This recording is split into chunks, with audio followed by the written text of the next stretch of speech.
going.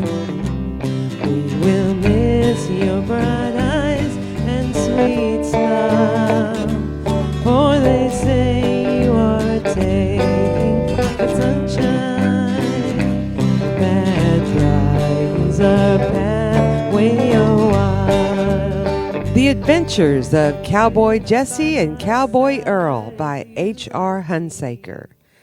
Tonight's episode, Jessie's nephew visits the ranch. "What are we going to do now, Earl?" asked Jason with excitement.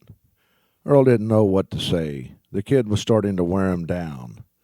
"Why don't you ask your Uncle Jesse?" said Earl, trying to mask his exhaustion. "He's full of ideas." Jason replied, "Come on, Earl, you know a lot more things than Uncle Jesse does."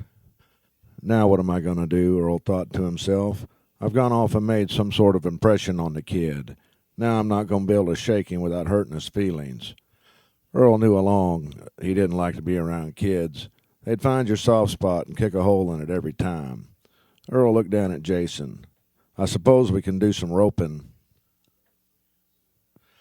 "Oh, come on, Earl," urged Jason. "We did roping yesterday. Come on, Earl, what are we going to do today?" The kid was getting too smart for his own good. He'd have to think of something quick before they lost control of him. Earl looked over at Jessie. "Hey, Jess, why don't we head into the city and catch an Astros game? I think they're playing the Cards." Jessie nodded his head in approval. "Oh, boy," said Jason. "I've never been to a real baseball game before." "Well, Jason," chuckled Earl, "the way the Astros been playing these days, I'm not sure it's going to be a real baseball game." "Not a real game?" asked Jason. Earl knew he shouldn't have used his better material on a kid, so he retracted his last statement as to avoid any more questions. "I was just joking about that." "Come on, Jesse," announced Earl. "Let's all load up in the truck and head up into the city."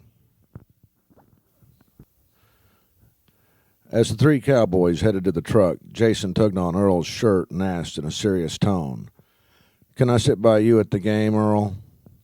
Earl got a scowl on his face and looked over at Jessie, who had let out a gut-bursting laugh.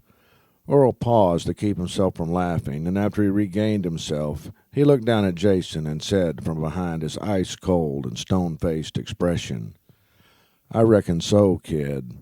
I reckon so." The end.